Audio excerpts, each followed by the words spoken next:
Hi everybody, this is David, and today I want to give you my first thoughts, my first impressions on Octopath Traveler 2.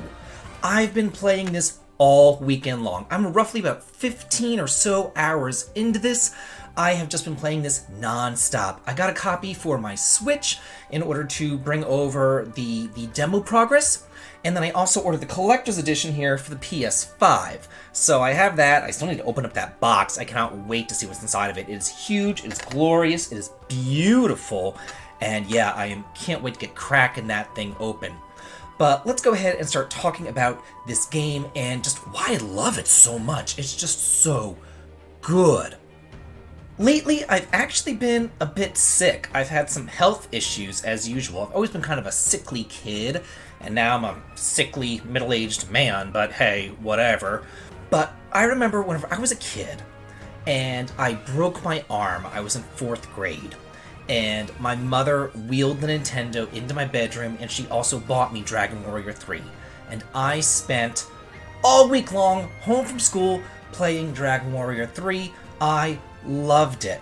Another game that I remember playing whenever I was sick was Popolo Croix. It was right after I first moved to Las Vegas. I was between teaching jobs at the time, and I got really ill, and I was really depressed about my whole situation and everything, kind of missing home, missing Georgia, and I pulled out Popolo Croix, and I played that for the PSP. And this is another game that I've just been deep diving into whenever I'm sick, and there's something to be said about that. Like, I have fond memories of these games that I played during trying times in my lives, and this is one of them. The exploration is just fantastic. There are so many zones to go into, so many things to look around, to find, guilds to find, extra skills to find, tons of treasure, tons of secrets. Figuring out all the side quests. There are a ton of side quests, and they're not exactly the straightforward side quests that you've seen either. Sometimes you gotta knock a bitch out, or you gotta steal from somebody, or you gotta put somebody to sleep. You never really know what you gotta do next with these side quests, but figuring them out is a whole lot of fun. It's never really just going from point A to point B. Sometimes you have to guide people around. You gotta have them join your party. There's just so many different ways of solving these side quests. I thoroughly enjoy it.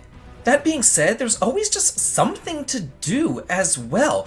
I'm never bored. As I'm going around and I'm exploring, I'm constantly switching my characters around. I'm like, okay, well, these guys, they're leveled up. They're about level 20. My B team is maybe level 15, so I'm going to switch over to the B team. I'm going to explore with them. I'm going to look around. So it makes level grinding kind of fun, since you kind of have to, grind the teams anyway, so you might as well explore while you're off doing that. And then as you're exploring and as you're getting your teams up, then you look at the map and you say, okay, I can warp over here because I haven't explored this one area on the map over at this point. Oh, but look at this town. There's a quest that I can do at this town that's maybe level 12, and I'm level 15, so I can totally go in and curb stomp that quest. There's always something to do, whether it's a commerce quest, whether it's another chapter that you have to do, whether it's a duel chapter thing that you can do now. Now, 2 characters can kind of join together, and their quests kind of intermingle and intertwine, and you can kind of take both of those characters in together and solve a quest together, which is really neat. There's also party chat that you can partake in. It's kind of bare bonesy. I've got to say, it has nothing on the Trails series or the Tales series. It's not like a skit or anything, but it's there, so that's kind of nice too. This has me feeling like a kid again. It is hard for a game to bring back that magic that I had as a child. The magic that I first had whenever I was first playing Final Fantasy IV or Final Fantasy VI, and going on through and having a notebook by my side and writing down lists and trying to think of, who did I see at this town? That sort of thing. I'm doing this constantly in this game. It is bringing back the magic of exploration.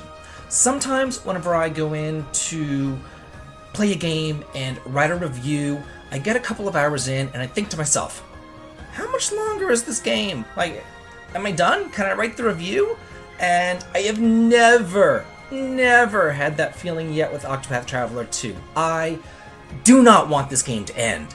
Like, and it's good. It's been going on for hours now, and I feel like I've barely scratched the surface. I finished all the Chapter 1 quests and maybe half of the Chapter 2 quests, and like I said, I'm 15 hours into the game.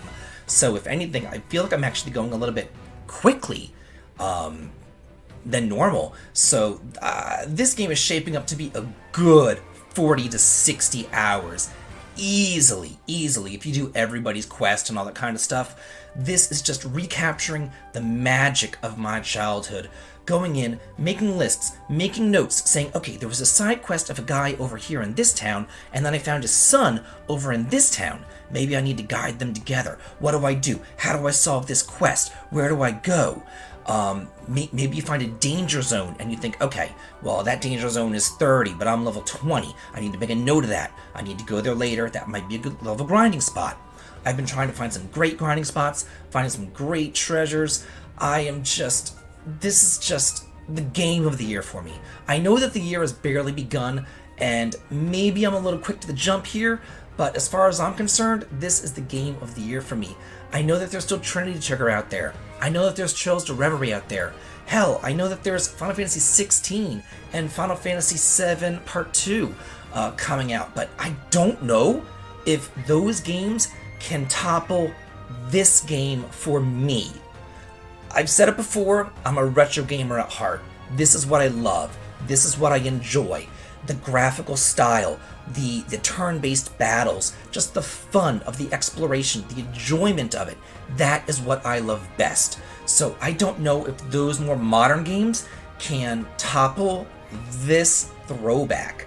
This is what I love, and I am just having a blast with it. And I implore all of you, if you're kind of on the fence with this one, but you like retro games too, this is the game for you. Be sure to grab it. I am having such a blast, and I can't wait to come to y'all with my final thoughts. Hopefully within a week or two or so. I'm putting hours and hours into this game every single day.